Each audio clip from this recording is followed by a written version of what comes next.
सोचिए, एक सफाई कर्मचारी जिसने 25 साल तक एक पेट्रोल पंप पर काम किया। वह अपने परिवार के पहले बच्चे थे जिन्होंने 12वीं तक पढ़ाई की। उन्होंने 17 साल जेपीसी पेनी में भी काम किया। लेकिन 2014 में जब उनका निधन हुआ तो वे एक ऐसी खबर बन गए जिसने सबको चौंका दिया। उसी साल 8 मिनट में कई लोग मरे थे, लेकिन रोनाल्ड रीड क्यों मशहूर हो गए? क्योंकि उनके बैंक अकाउंट में पूरे $8 मिलियन थे, जिसे अगर भारतीय रुपए में बदला जाए तो लगभग 58 करोड़ रुपए होते हैं। उन्होंने $2 मिलियन अपने सौतेले बच्चों के लिए छोड़े और बाकी के $6 मिलियन अपने घर के पास के एक अस्पताल और लाइब्रेरी को दान कर दिए। अब आप सोच रहे होंगे कि रोनाल्ड के पास इतने पैसे कैसे आए? उन्होंने बस ब्लू चिप स्टॉक्स में निवेश किया था और दशकों तक उन्हें कंपाउंड होने दिया, जिससे एक छोटी सी शुरुआत एक विशाल संपत्ति में बदल गई। ब्लू चिप स्टॉक्स उन बड़ी और प्रतिष्ठित कंपनियों के शेयर होते हैं जिनकी मार्केट कैपिटलाइजेशन ज्यादा होती है और जिनकी बाजार में अच्छी प्रतिष्ठा होती है, जिसके कारण उनके शेयर के प्राइस भी ज्यादा होते हैं। भारत में Tata consultancy services limited, HDFC bank limited, Hindustan Unilever limited और एशियन पेंट्स जैसी कुछ ब्लू चिप कंपनियां हैं। रोनाल्ड रीड ने यूएस मार्केट की ऐसी ही कंपनियों में निवेश किया था, जिससे वे एक करोड़पति बन गए। एक और सच्ची कहानी साझा करता हूं, रिचर्ड फुस्कोन की। रिचर्ड एक MBA ग्रेजुएट थे जिन्होंने हार्वर्ड यूनिवर्सिटी से पढ़ाई पूरी की थी। उन्होंने पढ़ाई के बाद एक बड़ी मैनेजमेंट कंसल्टिंग कंपनी में एग्जीक्यूटिव के तौर पर काम किया और अपने फाइनेंस करियर में इतनी सफलता हासिल की कि उन्होंने सिर्फ 40 साल की उम्र में रिटायरमेंट ले लिया। उसके बाद उन्होंने चैरिटेबल काम करना शुरू कर दिया, लेकिन उन्होंने बहुत सारा लोन ले रखा था। जब कोविड में मार्केट क्रैश हुआ तो वे बैंक करप्ट हो गए। उन्होंने एक इंटरव्यू में कहा कि अब उनके पास कुछ भी नहीं है। ये दो कहानियां अपने आप में बहुत खास हैं। जब हम डॉक्टर्स की बात करते हैं तो उन्हें किसी एक फील्ड में एक्सपर्ट बनने के लिए बहुत पढ़ाई और प्रैक्टिस करनी पड़ती है। इंजीनियर्स को भी एक्सपर्ट बनने में काफ़ी समय लगता है। लेकिन जब बात फाइनेंस की आती है तो एक हार्वर्ड ग्रेजुएट भी कंगाल हो सकता है और बस एक सफाई कर्मचारी भी करोड़पति बन सकता है। और आज मैं जिस किताब की समरी आपके साथ शेयर करने जा रहा हूँ, उसने मेरी जिंदगी बदल दी है और मेरा वादा है आपसे, अगर आपने इस पॉडकास्ट को पूरा सुन लिया तो आपकी जिंदगी भी बहुत बदल जाएगी।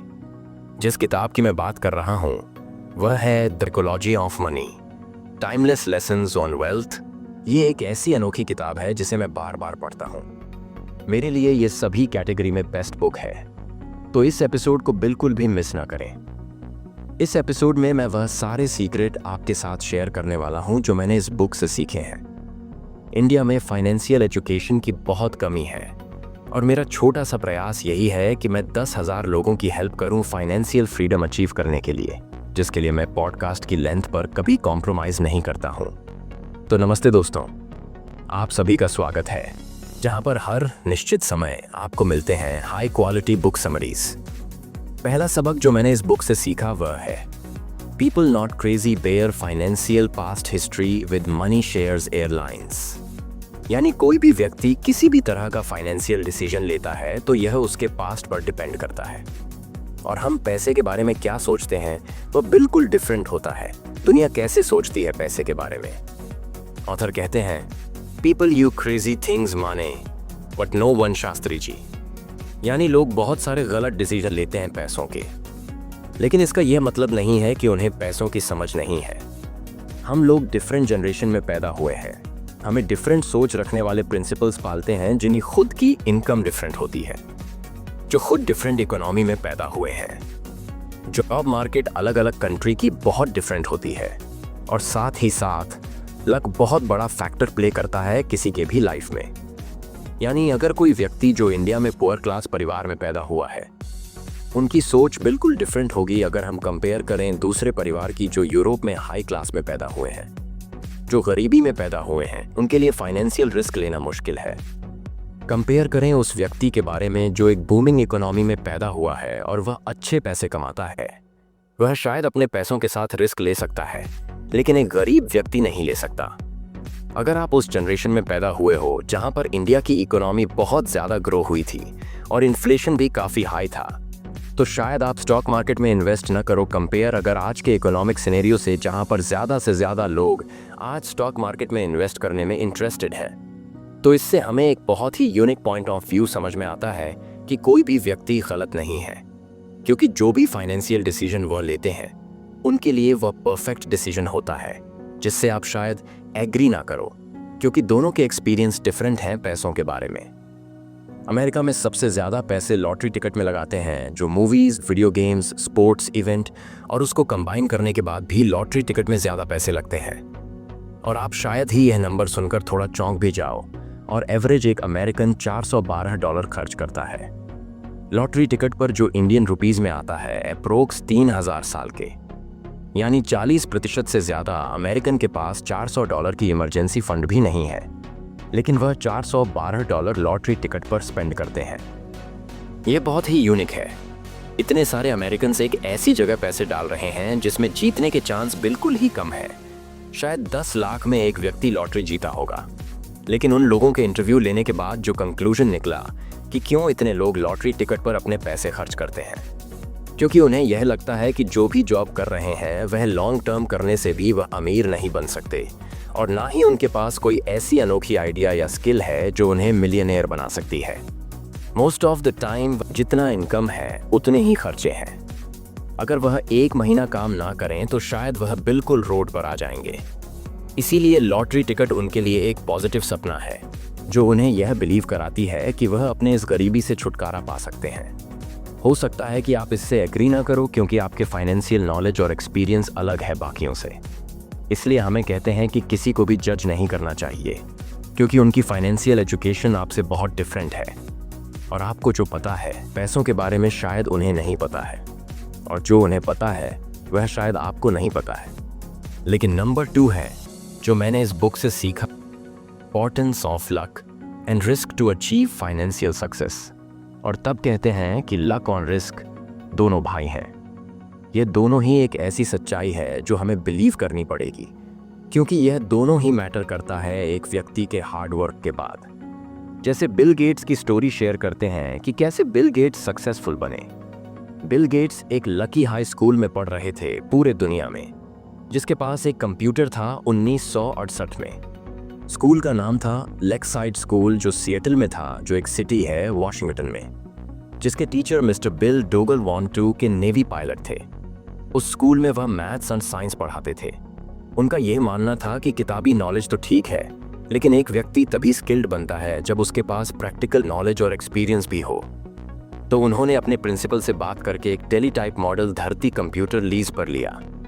पूरे यूएस के कॉलेजों में भी इतना एडवांस कंप्यूटर नहीं था जो बिल गेट के स्कूल में था, जिससे जब वह सिर्फ क्लास 8 में थे तभी उन्होंने अपने फ्रेंड पोल एवं के साथ एक्सपर्ट बन गए कंप्यूटर प्रोग्रामिंग में। और आज माइक्रोसॉफ्ट कंपनी एक $1 बिलियन कंपनी बन चुकी है, जिसे उन्होंने अपने फ्रेंड एवं के साथ शुरू किया था। अगर हम क्विक एक मैथ्स करें तो 1978 में 3 crore 30 lakh million high school age बच्चे थे पूरे दुनिया में, जिसमें से 8 मिलियन बच्चे थे यूएस में। पुणे टीम इन बच्चों में सिर्फ 300 बच्चे लेक सहित स्कूल में जाते थे। तो हम कैलकुलेट कर सकते हैं कि 303 मिलियन में से सिर्फ 300 बच्चों के पास एक्सेस था एक कंप्यूटर का, यानी एक बच्चा 1 मिलियन में कंप्यूटर यूज कर सकता था, और बिल गेट्स उसी 300 बच्चों में थे। तो यहाँ पर लक डेफिनेटली मैटर करता है। और बिल गेट्स ये कहते हैं कि अगर मेरे स्कूल में कंप्यूटर नहीं होता तो आज माइक्रोसॉफ्ट भी नहीं होता। तो हमें यह कहते हैं कि किसी के फाइनेंशियल सिचुएशन को कभी हमें जज नहीं करना चाहिए, क्योंकि हो सकता है कि उन्हें कभी वह अपॉर्चुनिटी नहीं मिली कि वह अमीर बन सकें, और जो व्यक्ति अभी अमीर है उन्होंने उस अपॉर्चुनिटी को सही ढंग से इस्तेमाल किया, जिससे उन्हें सक्सेस मिली। लेकिन किसी को भी कभी भी अपने पैसों पर घमंड नहीं करना चाहिए, क्योंकि लक का दूसरा भाई है रिस्क। तो कभी भी उस व्यक्ति के साथ ऐसा हो सकता है जिससे वह अपने सारे पैसे गंवा सकते हैं। उसी तरह अगर आप अभी फाइनेंशियल ईयर सिक्योर नहीं है तो आपको निराश भी नहीं होना चाहिए, क्योंकि इसमें आपकी कोई गलती नहीं है। लेकिन साथ साथ आपको आने वाले टाइम के लिए बिल्कुल तैयार रहना होगा। जैसे ही आपको कोई पॉजिटिव मिले उसे कैपिटलाइज करना पड़ेगा। लेसन नंबर 3 जो मैंने बुक के सीखा वह है कहानी वॉरेन बफेट और कंपाउंडिंग का जादू। एक बार की बात है, एक लड़का था जिसका नाम था वरेन। उसने बहुत कम उम्र, करीब 10 से 11 साल की उम्र में शेयर बाजार में दिलचस्पी लेना शुरू कर दिया। जब उसके दोस्त क्रिकेट और गेम्स में लगे रहते, वॉरेन किताबें पढ़ता, कंपनियों के बारे में सीखता और पैसों को कैसे बढ़ाया जाए ये समझने की कोशिश करता। वॉरेन बफेट ने अपनी पहली स्टॉक खरीदारी केवल 11 साल की उम्र में की थी। धीरे धीरे उसने कम पैसों से शुरुआत की, लेकिन वो बहुत धैर्यवान था। वो हर साल थोड़ा थोड़ा निवेश करता गया और उसने कभी जल्दी अमीर बनने की कोशिश नहीं की। उसने पैसों को लंबे समय तक निवेशित रखा, यही था उसका सबसे बड़ा राज। अब जादू देखिए, वॉरेन बफेट की कुल संपत्ति का 99% हिस्सा उसने अपने 50वें जन्मदिन के बाद कमाया और करीब 90% संपत्ति 60 साल की उम्र के बाद। यह सब हुआ कंपाउंडिंग यानी चक्रवृद्धि ब्याज की ताकत की वजह से। कंपाउंडिंग को समझने का आसान तरीका, कल्पना करो कि तुम्हारे पास रुपए 1 है और वो हर साल 2 गुना होता है। पहले साल रुपए 1 रुपए 2, दूसरे साल रुपए 2 रुपए 4, तीसरे साल रुपए 4 रुपए 8, चौथे साल रुपए 8 रुपए 16, पांचवें साल रुपए 16 रुपए 32। यही काम वॉरेन बफेट ने किया। उसने पैसे को बहुत जल्दी नहीं निकाला और उसे समय दिया। इसलिए वह न सिर्फ दुनिया के सबसे अमीर लोगों में से एक बना, बल्कि सबसे समझदार निवेशक भी माना जाता है। सीख क्या है? अमीर बनने के लिए जरूरी नहीं कि तुम्हारे पास बहुत पैसा हो। जरूरी यह है कि तुम धैर्य रखो और समय को अपना दोस्त बना लो। जितना जल्दी शुरुआत करोगे उतना ज्यादा फायदा मिलेगा। कंपाउंडिंग एक धीमा लेकिन बेहद शक्तिशाली हथियार है। कि लेसन नंबर 4 जो मजबूत सीखा वह है dangers of not having enough money. Rajat Gupta Kolkata के एक छोर में पैदा हुए थे और उनकी परवरिश एक अनाथ आश्रम में हुई थी। उन्होंने अपने करियर में जो भी चीज किया वह एक सपने से कम नहीं है। जब वह 40 साल के थे तो वह वैकेंसी कंपनी के सीईओ थे, जो पूरे दुनिया की सबसे प्रेस्टीजियस कंसल्टिंग कंपनी है। वहां से रिटायर होने के बाद उन्होंने यूनाइटेड नेशन और वर्ल्ड इकोनॉमिक फोरम जैसे इंटरनेशनल कंपनी में भी काम किया और साथ ही साथ उन्होंने बिल गेट्स के साथ काफी चैरिटेबल वाली काम भी किया और वह बहुत सारे पब्लिक कंपनीज के वह बोर्ड ऑफ डायरेक्टर भी थे। यानी रजत 14 में पैदा हुए थे और वहां से उन्होंने बहुत स्ट्रगल किया और मैं काफ़ी सक्सेस भी मिला, जिससे वह तो मोस्ट सक्सेसफुल बिजनेसमैन के लिस्ट में आ गए थे। 2008 में उनकी नेटवर्क $300 मिलियन।